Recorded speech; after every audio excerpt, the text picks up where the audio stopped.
Ito ay rated SPG, striktong patnubay at gabay ng magulang ang kailangan. Isang mapagpalang araw, mga kapamilya.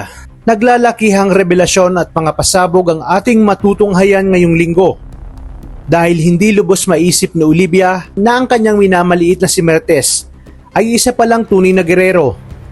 Mas lalo siyang maglulupasay sa galit nang malaman niyang kay Mertes pala ibinigay ni Tindeng ang titulo ng lupa na matagal niya nang itinago.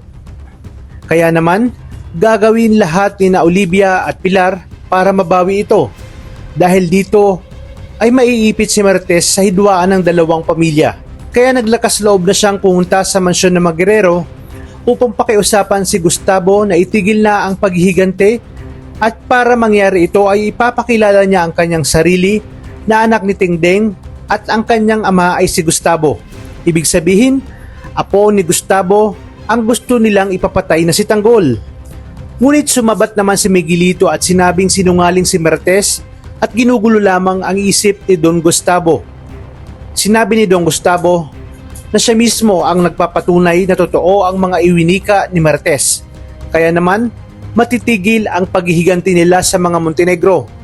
Hindi naman pabor si Miguelito at Roberto sa naging desisyon ni Gustavo. Matapos ito, ay bumalik si Mertes sa mansyon ng mga Montenegro para ipagtapat kay Tanggol ang buong katotohanan tungkol sa kanyang pagkatao at makiusap na itigil na ang hidwaan dahil lolo niya nga itong si Don Gustavo. Ngunit sinabi ni Tanggol na ang mga gerero ang pumatay sa anak nitong si David, lalong-lalo na itong si Miguelito. Kaya kahit may dugong gerero na nananalaytay sa kanya, ay papatayin niya ang mga ito.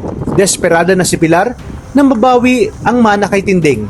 Kaya intusan niya ang kanyang mga tauhan na dukutin ito para siyang mismo ang pumatay sa harap mismo ni Gustavo. Mas malaking gulo ito lalo pat simulat sa poll ay hindi naman talaga minahal ni Gustavo si Pilar at mas mahalaga si kanya si Tindeng. Kaya naman nagawa niyang ipamana dito lahat ng kanyang ari-arian. Habang si Roberto naman ay inutusan ang kapulisan na patayin si Fatima dahil nalaman niya nga na ito ang tinik sa kanilang lalamunan at sumisira sa kanilang imahe, bagay na hindi pinayagan mangyari ni Tanggol. Kaya magkakaroon ng bakbakan at matinding habulan sa pagitan niya at ng mga tauhan ni Roberto at kapulisan dahil ipinangako niyang poprotektahan niya si Fatima.